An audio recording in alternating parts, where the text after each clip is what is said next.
session. So before we went for this midterm break for exams, we had started our discussion about proof techniques, and we had actually seen a thorough case of how to do or how to give proofs, which was based on something called rules of inference. Okay, I'll just quickly revisit what was rules of inference, which are like some formal categories of proofs. So let's just revisit that and then we'll continue with the new topic. Okay, so in general, what we had discussed in our last few lectures was we started with this axiomatic method, which we'll revisit today. But mainly, what we had discussed in our last few lectures was how to make valid arguments in propositional logic, which are generally of this form. Okay, what are the form? You have a sequence of statements. Okay, so statement 1, statement 2, and so on and so forth, statement n. Okay, this all sequence of statements is known as an argument. Okay, these are simple sequence of propositions, and the difference between all these propositions is all the n minus 1 propositions, they are called premises. Okay, they are like your assumptions or what is given to you. And what is the last statement known as? Anyone recalls? If I have a sequence of propositions which form my argument, all n minus 1 are your arguments or premises, right? What is the final one known as? And this is a important part. Very good. It is known as your conclusion. Okay. So you assume that an argument is true or valid. It will form a valid proof for you if all the valid premises imply your conclusion. Okay, and we had discussed that the way you see it in forms of a compound statement is if all the n minus 1 premises, okay, are true, so you take their and, okay, it implies your conclusion. Okay, and if this compound statement is a tautology, then your argument is a valid proof, right? And then we had discussed a number of rules of inference which actually can help you to prove all of this, right? So the first one we had saw like was something called modus ponens. In modus ponens, what you have some premise, some argument p, and you have an implication is always important. Okay, and what you say, if you have some implication given p, if p then q, and then if your premise is true, okay, the p, remember, p is known as your premise or hypothesis, and q is known as your conclusion when you write the implication, right? Now if your premise or your hypothesis is true, then you can conclude that your q is also true. This is known as modus ponens, or confirming something by affirming. Affirming means if you know that p is true, then you can conclude from it that q is also true. And corresponding to this, the other version is confirming by denying something, which was known as modus tollens. Okay, what was modus tollens? In modus tollens, what you have, again, you have an implication. Okay, but the way you prove this implication is instead of assuming that the hypothesis is true, you assume that the negation of conclusion is true. Okay, so given the implication and given that the negation of your conclusion is true, then you can assume that negation of your hypothesis is true. Okay, so you can see the way we are proving something is by denying something, that conclusion is not true, and from that we can assume that the hypothesis is also not true. So modus ponens and modus tollens are basically the opposite of each other. One is proving something by affirming it, by assuming something is true, and the other one is by denying something is true.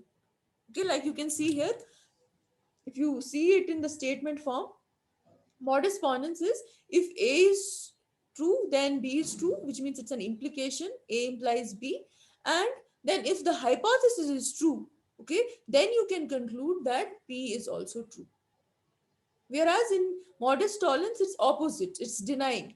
You have the implication, if A is true, then B is true, which means A implies B. But what you assume is negation of your conclusion is true. B is not true.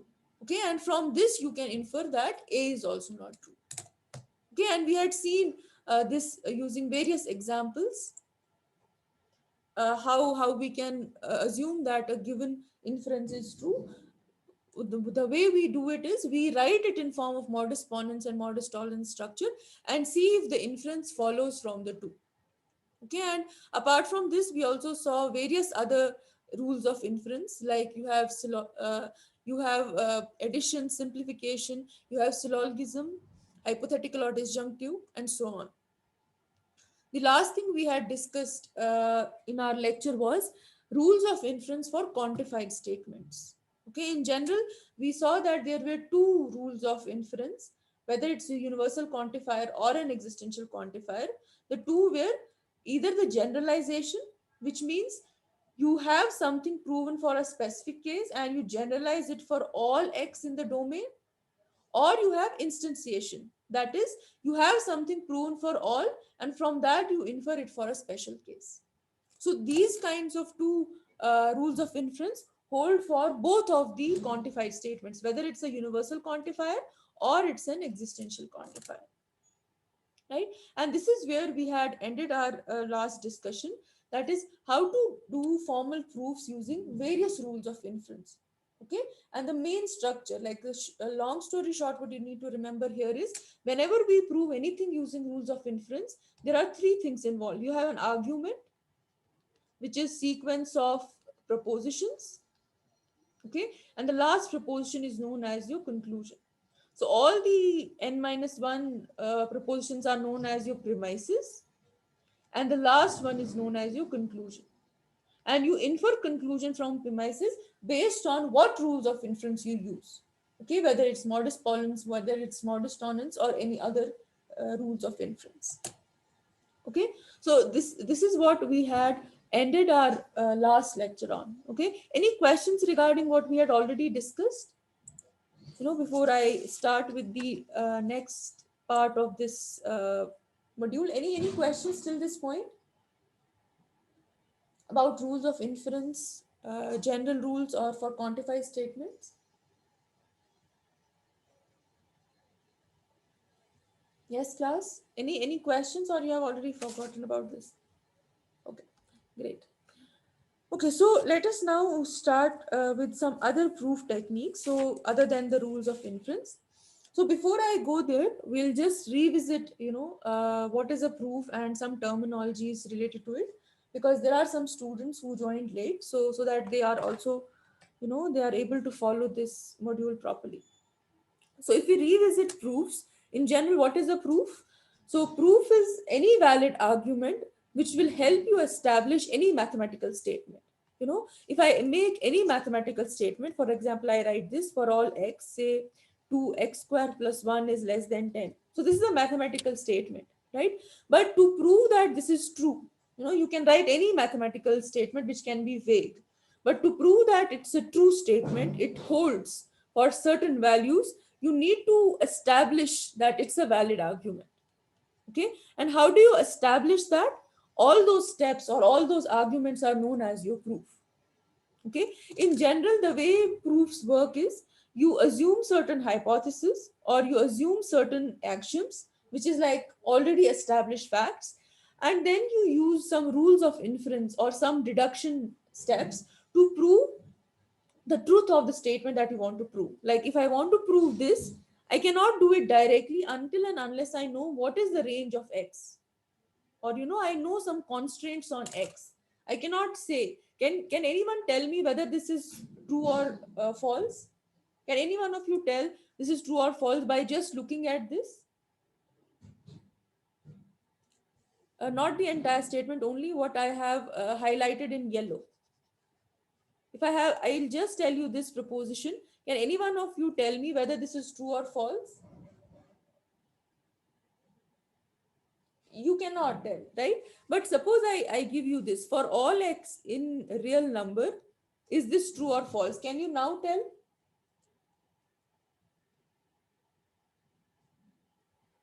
Right? Now, since you know the domain and it's for all x, you know that it's not satisfied by all the real numbers, right? So you can directly say it's false, right?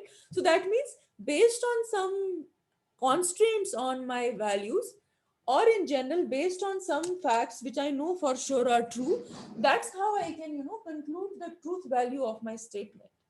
Okay, so this is a very simple statement that I had made, but you could have more complicated mathematical statements. So to prove that such statements, you cannot just, hand wave and just restrict your statement to a given value and say that it's true or false. You need to use some already established facts to prove the given statements, right? And that is what we typically do when we learn various proving techniques. Okay, so all the proving techniques which we had discussed before the midterm, which is based on rules of inference, all such techniques are known as formal proofs. Okay, okay, now what do I mean when I say a formal proof? Formal proof basically means that kind of proof which is, which is formal in every sense. Formal means you're not going to skip any step, any inference that you make, like even if you use some very simple rules. Suppose I want to prove something like this: a intersection b intersection c is equal to a intersection b intersection c. Okay, so this is like a very simple, or I want to prove this: a intersection b intersection c. Now, if I have to prove this is a very simple associative property, right? So a lot of time we skip these things. But if you are going into a formal proof, there you cannot skip anything. You need to, at every step, reason out why you are going from one step to another, and you need to use a particular rules of reference or deduction. Okay, such kind of proofs are normally known as your formal proofs, where you have some premises which you assume to be true, and from that you deduce something. You don't skip out anything, or you don't, make any any assumptions which don't have any solid reasoning. Okay, so all those kinds of proofs are your formal proofs. Okay, but a lot of time what happens is that formal proofs are little hard to follow, and they're very hard to give when you come to more complicated setups. Okay, in such a setup, most people what they prove, or the proofs they give, are known as informal proofs. Okay, so what is informal proofs? Informal proofs are those proofs where you use again rules of inference only, but you're not bound to give reason or logic behind every step that you take. You can skip some steps in between and directly come to conclusion. And there you don't necessarily have to state what rule you have used, what rule of inference has been used. Okay, typically when we give proofs, this is the domain that we normally talk about, that is the informal proofs. Okay, where you can kind of skip up these steps, and it may not be necessary to give the actions, right? Like if you talk to a proper mathematician, they'll always say we do formal proofs, but even they will be sometimes missing out on the steps. A complete formal proof is one wherein you don't make any step without giving the explicit rule of inference for it. Okay, now so that was about formal and informal proofs. And what we normally see, what we'll see in this lecture module, or if you take up on this proving stuff in your future semesters also, typically we tend to take the direction of informal proofs. Okay, but one thing you should always remember is the proof, when we say is an informal proof, it should not kind of skip the main steps. Okay, then the authenticity of proofs is lost. Okay, so there's a very fine line between this category of formal and informal. When you move from formal to informal, you need to respect that line, that the important ingredients which are not very obvious, they should never be skipped. Okay, things which are very obvious, in the sense that those which are very common in the proving setups, those things you can assume. Okay, and but the main ingredient should never be skipped, or main rules of inference should never be skipped. Now you may ask me a question like, how do we decide which is an important step that we should not skip, and which is an like a less important step, right? So the answer to that question is, it comes with experience. So if you are a amateur and you have just started doing proof techniques, it's always good to do formal. Once you are through in that technique, then you will yourself realize what is the audience I am dealing with. If I am dealing with people, I'm going to present it to people who already know some of these properties, I can skip that. right? So always it's a good suggestion to start with formal proofs, and as and when you proceed in those proofs, you can, take an informal look wherein you can skip those steps, right? So that was basically about when we hear these terms formal and informal proofs, right? Now, before we go to some formal or informal proof techniques, let's first get back the motivation. Where are proofs used? Okay, so before I discuss these slides, I just want to hear from all of you. What do you think, other than mathematics, when I talk about the field of computer science, where do you think these proof techniques can be relevant? Where you need to prove something. Let's see, on and off, what are your thoughts about it? Where do you think this is applicable in the field of computer science? Okay, so that brings us back to why this is important to you, why you need to know what are different proof techniques by which we can prove certain things. Why is, and where do you think it could be relevant in computer science? Yes, class, what do you think? What are the different use cases where proof techniques could be useful for you? You can say, talk about different subjects, you can talk about different domains where practically it's useful. For mathematicians, we know it's like heart and core of mathematics to prove certain statements, because in maths we don't give vague statements. But where do you think it's useful in computer science? Yes.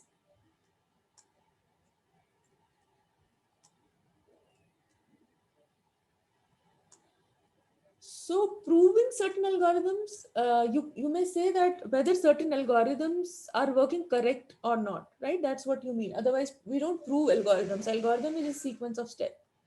I assume, Ketan, you meant that you want to check whether algorithms are doing their job or not. The correctness of algorithms, right? That's what you want to point out. Yes. So that's exactly one of the areas where it can be relevant. You are given an algorithm, you want to check algorithm, or you can even say a program, a computer program. You want to check whether it's actually doing its job or not. Excellent. That is exactly one of the main areas of where proof techniques are useful. Anything else? There's one very prominent area which is entirely based on inference, rules of inference and proofs. Anyone else?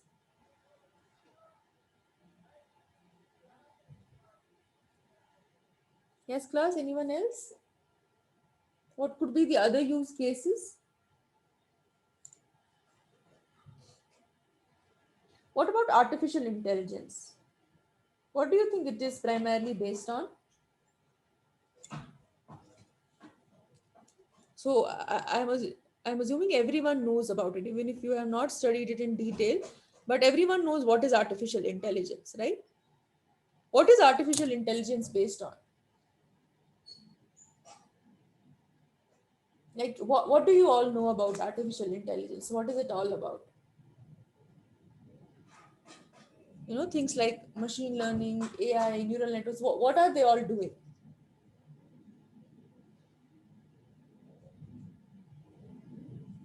Yes, class, it's perfectly okay if you write wrong things. I just want to interact.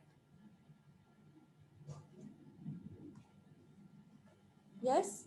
What does come hit your mind when you hear the word artificial intelligence? What do you think? How does it work?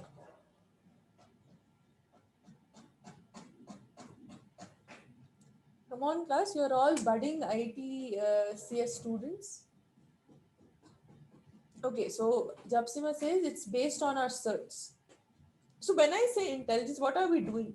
Whether it's machine learning or artificial intelligence, we are making in common like a common man language. If I tell you, AI is nothing but teaching machine, to take decisions on their own, right? That's what we say is AI, right?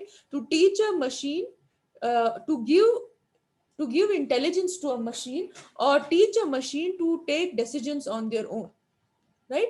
Now, how do a machine takes decision on their own? Okay, that's entirely based on logic and rules of inference. Okay, you feed some arguments to it, right, and ask it to come to a conclusion. How do you do that? You train it on for some cases so that it develops. When I have given assumptions, what is the conclusion I take? And over the time, it develops a model that it can take the decisions on its own. So entirely your artificial intelligence, the deductions that you do in artificial intelligence are based on proofs and rules of inference. Okay, so some other use cases are, so computer program correctness, which already Ketan mentioned. Okay, similarly, I already told you making inferences in artificial intelligence. So when you will read AI course, you will see that you always start with a language called Prolog, and Prolog is nothing but logic in programming. Okay, it's a logical programming language. Okay, you will all of these inferences that you have studied, modus ponens, modus tollens, all of you that you will see there. So the fundamental idea behind AI is actually nothing but your logic or the deductions you make using rules of inference.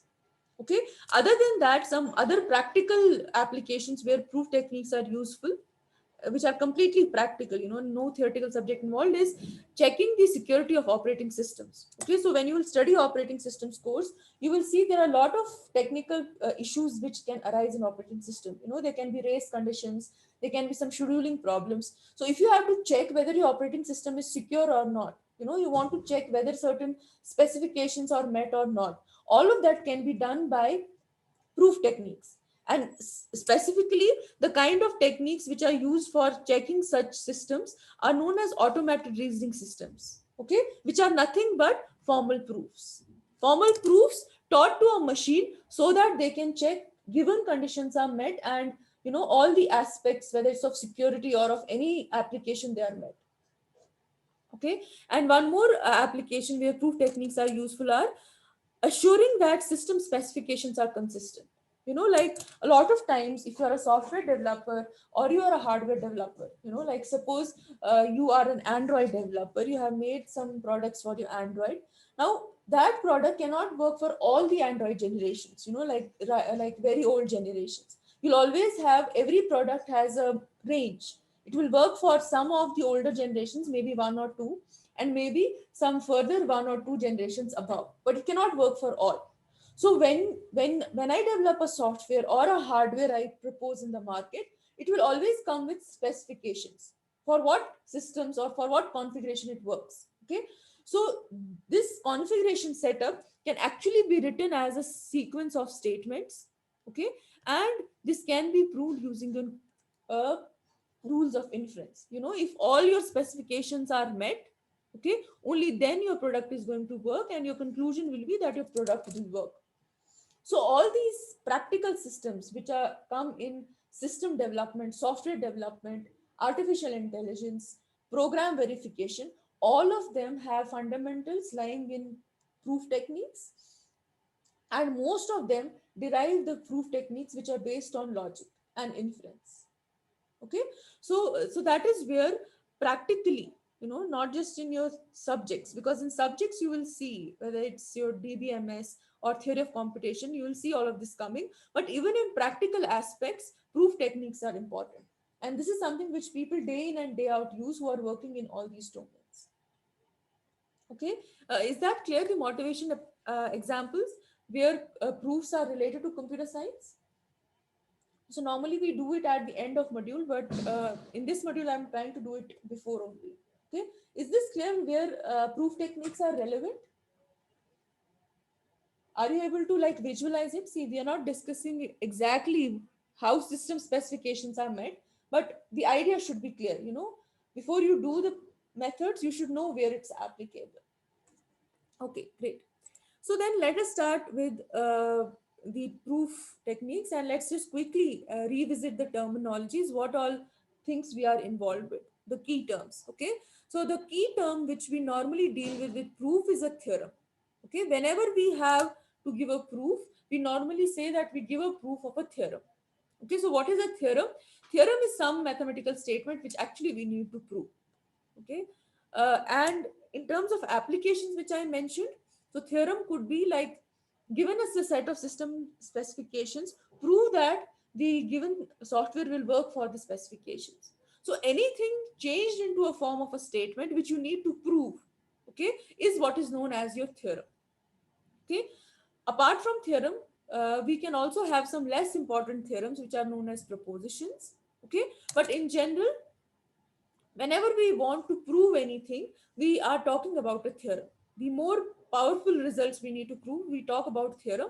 And when I say the word powerful, I mean theorem should be such that it's a universal quantification statement. Okay, so if you are proving some conditional statement, okay, there is some conditions given uh, as form of you know a theorem. Like suppose I have something like, if P is true, then Q should hold, something of this form. Okay, and if I want to generalize it, okay, I want to generalize it for all values in some domain, or for some all softwares which I produce, that is something always known as a theorem, because that's some main result.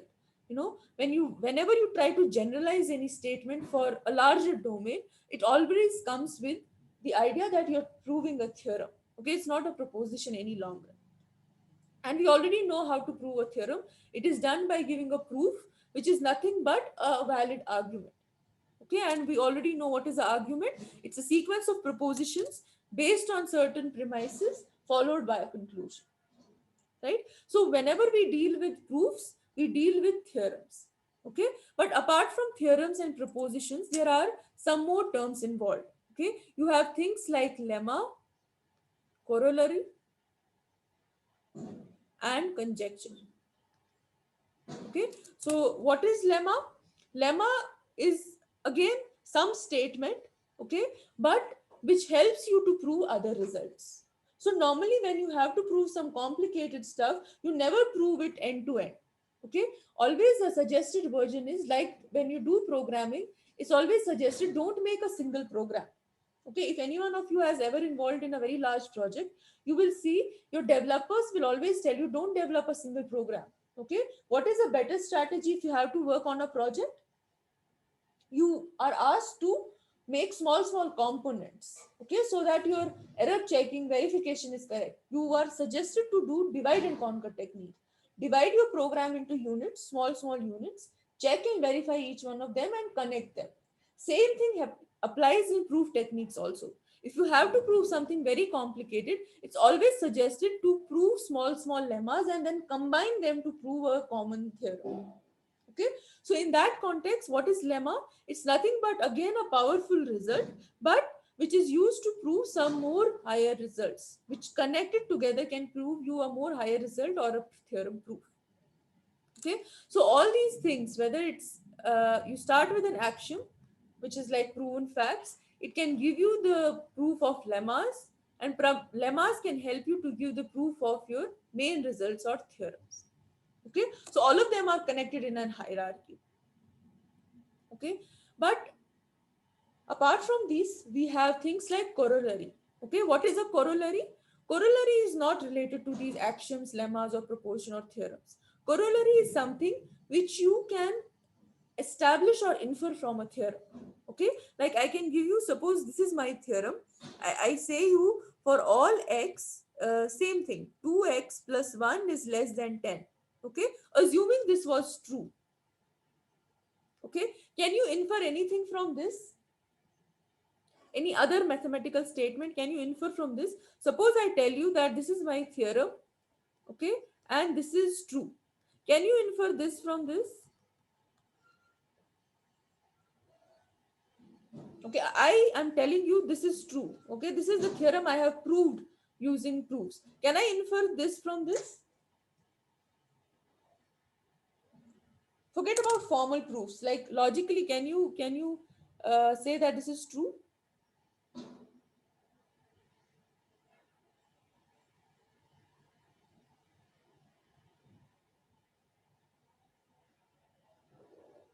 What about this? If I tell you 2 of x plus 1 is less than 10, and I tell you this is greater than 11.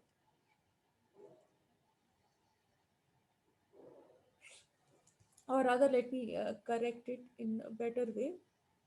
So if I tell you this is not true for all x, I leave it as it is. Okay. I say 2x plus 1 is less than 10, it's true. I know you cannot say it because I'm not put any constraints, but what I mean to say is any value I take of x, it will always be less than 10. Okay, but if I say it's less than 9, I cannot assure it. But if I say it's less than 11, can you infer that from it?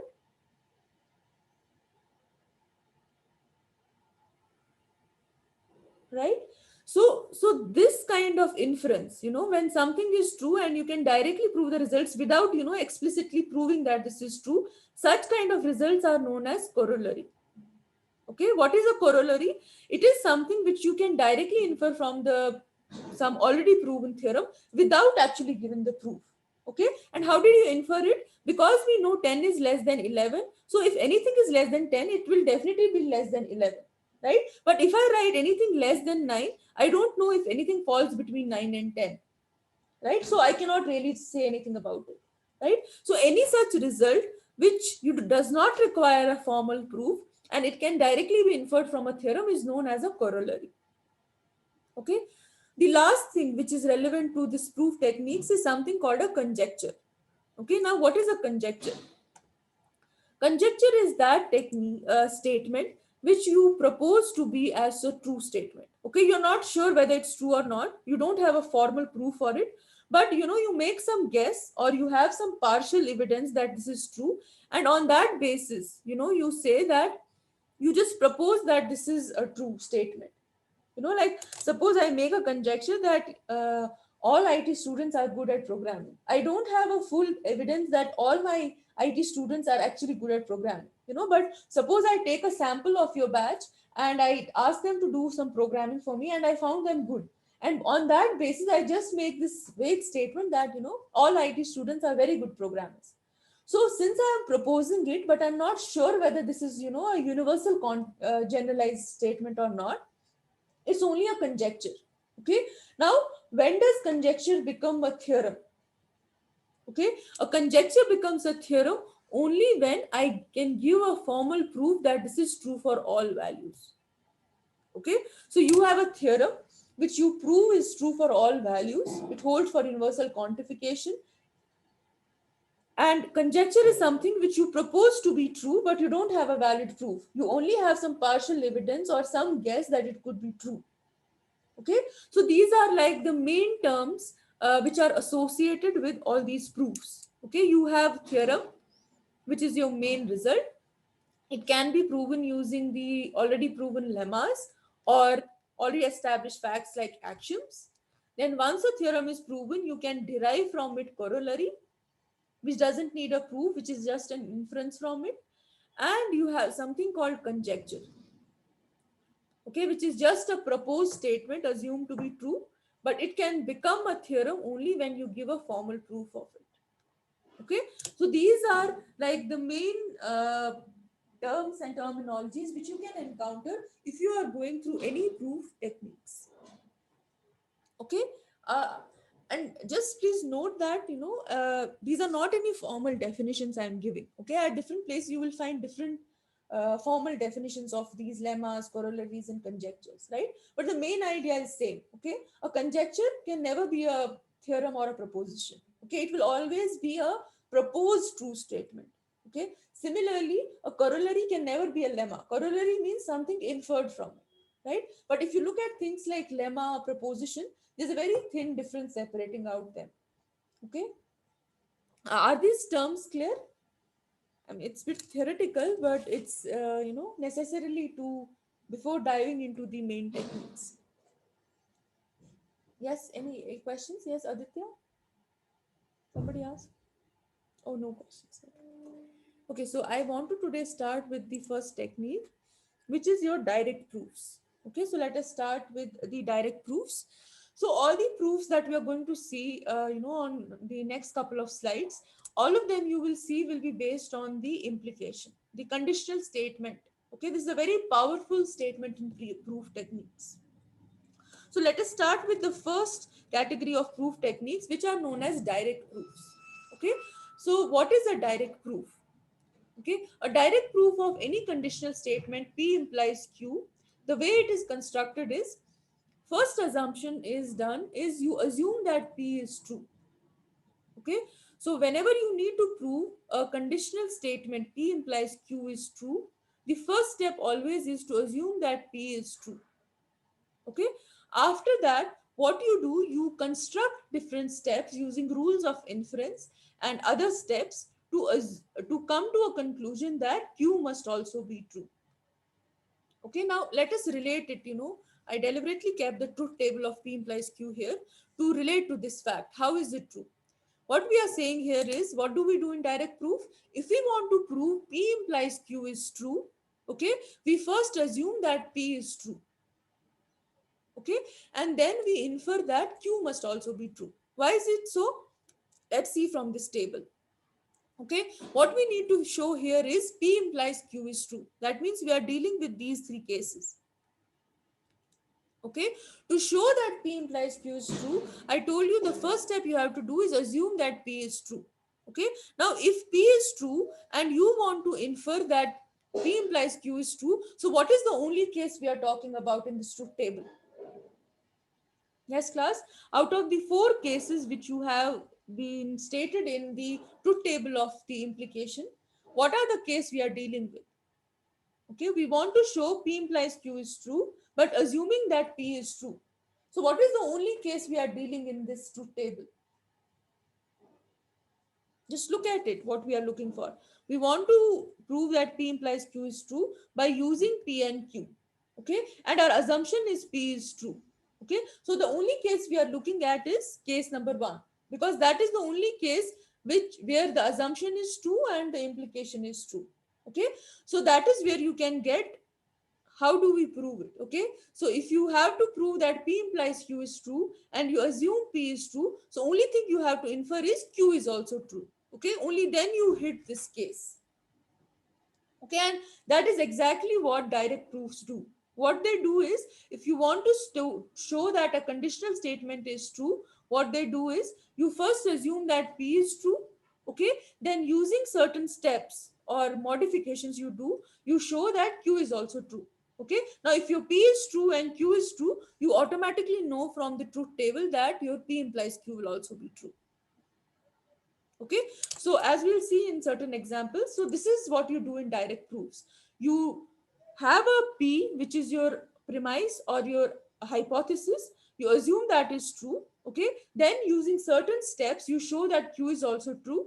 Okay, now if your P is true and Q is also true, then we already know that P implies Q will also be true by definition of implication. Okay, is this clear? See, it's very important to relate it to, the logic table of truth table of P implies Q. That way it's easy to understand how we are coming to the conclusion that P implies Q is true. Okay, we assume P is true, which is our hypothesis. Using certain steps and manipulations or assume actions or already proven theorems, we show that Q is also true. Okay, now when both of them are true, we know that P implies Q is also true. And that's how we give the proof of this implication.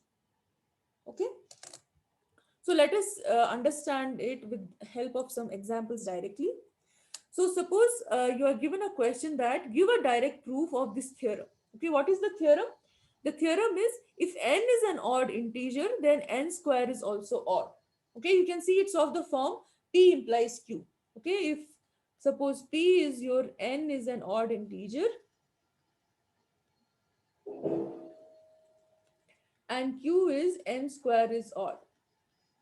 Okay, so what is this statement in terms of proportional calculus? Yes, class, what is this statement?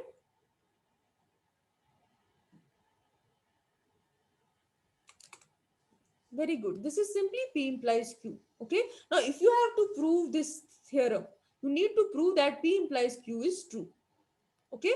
Now, if I go by direct proofs, what do I have to do? What do I have to do? First thing is, I have to assume that P is true. That means I have to assume P is an odd integer. Okay. What are the other steps I have to do in direct proof? Yes, class, I just repeated it, right? You assume P is true. Then what do you do next? Okay, let me repeat in this case. Using your axioms or definitions or whatever is given to you, you show that Q is true. Okay. Now, if I show that given P is true, Q is also true, it will automatically tell me, sorry, P implies Q is also true. Okay. Is this part clear to everyone? Why, if P is true and I show that Q is also true, then P implies Q is true? Is this part clear to everyone? Because this is the fundamental idea behind direct proof. Is there anyone who didn't understand why this thing? See, using it for a case is another setup, right? But first thing, it should be clear to you why this direct proof will work. Okay, the way or why it will work is because you can understand it from the truth table. Okay, if you look at the truth table combinations, whenever you have P, that is your hypothesis is true and your conclusion is also true, then P implies Q is always true. This is we know for sure from our proportional calculus knowledge. Okay, now when I go for direct proofs, I use this fact that if I assume that P is true and somehow I show that Q is true. Okay, I don't assume it. If I assume everything, then there's no proof. But I assume first step P is true and I show using various steps that Q is true, then I infer that P implies Q is true. Okay, this part is clear to everyone? Yes, class, this is clear to everyone? Class, say yes or no.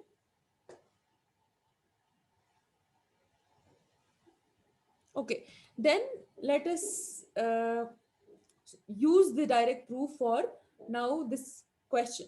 Okay, so I have to assume that P is true, that means P is an odd integer, and then I have to show that Q is also true, that means n square is also odd. Okay, so how do we do it? Now, when I say P is an odd integer, we know from our mathematics, when do we say an integer is odd? We say an integer is odd if I can write it in this form, right? And I say that an integer is even if I can write it in this form, right? This is like the general definition how we say something is even or odd. Okay, so let us first do the first step, that is we assume that n is an odd integer. Okay, which means I can write n in this form, n is equal to 2k plus 1. Okay, now so I assume that n is odd. Okay, which is the first step I have to do, assume that P is true. Okay, where this is my P, and now I have to somehow show that Q is also true. Okay, now when I say that P is true, that means n is an odd number, so that means it can be written in form n equal to 2k plus 1, where k is some integer. Okay, now you need to do some operations, apply some definition on axiom, so that you can prove that Q is also true, that means n square is also odd. Okay, so what I can do simply is I can square both sides. Okay, if you square both sides, okay, so what do you get? You have 4k square, you have 4k plus 1. Okay, now if you try to write in this form, okay, for any odd number, it should be in form of 2k plus 1. So if I take 2 common, I have 2k square plus 2k plus 1. Okay, so if I let this 2k square plus 2k is equal to some, say, L, so I can write it in form of 2L plus 1. Okay, so is now n square odd? Can I assume that, can I infer that n square is also odd? Right, because we know what is the definition of odd. If it can be written in form of anything 2 into L plus 1, where L is an integer. Okay, so you can see that I assumed P is true, I assume that n is odd, that is, it can be written in this form. Then I applied some definitions or whatever facts I know on this given assumption to show that Q is also true. Okay, so by definition, I can write n square as also odd. So P we assume to be true, and we showed that Q is also true. Thus, we have proved that P implies Q is also true, or we have proved the given statement.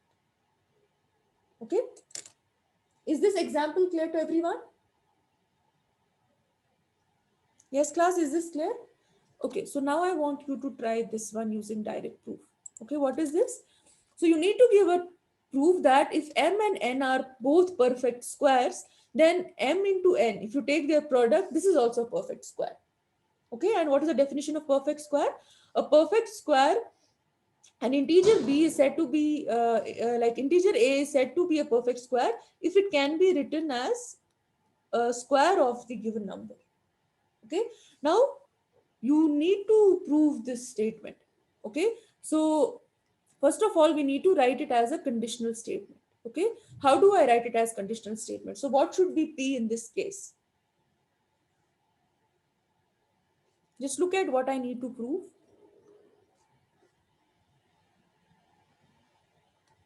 Excellent. So p is if m and n are both perfect squares. And what is q? What do I infer from it? Excellent. If this, so nm is also a perfect square. So this is the first step. Write it in form of a implication. Okay. Now what is the second step? What do I need to do in direct proof? Yes, class. What do I need to do in? Very good. I need to assume that p is true. Okay. That means m and n are both perfect squares. Okay. Which means what? How can I write it mathematically? Yes. How do I write mathematically p is true? You know what is p. Yes, class. This example I want you all to follow with me. How can I write mathematically that m and n are perfect squares? You know the definitions, right? Very good. Suppose m is equal to s square and n is equal to t square, where s and t are some numbers. Okay, excellent. Now I need to show that m into n is also a perfect square. How do I do it? So I'll take the product of two. So I get s square t square. Okay. Now can you tell me what manipulation should I do so that I can prove that this is also a perfect square?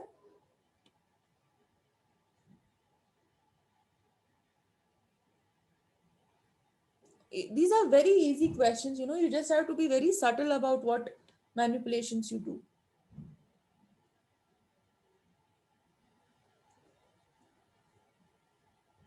Okay, so let me just break it down. Okay, when I say a square, what do I mean by square? Square means it's product of ss and this is product of pt. Okay, I'm just trying to make it more formal. Okay, as you correctly pointed out, take the square common. This is like an informal step. You are skipping some fundamental steps in between. Okay, this is where I said the difference between informal and formal proof. Okay, what I'm going to do, I just use a definition of squares. Okay, and I got this. Okay, now what property can I use of multiplication here?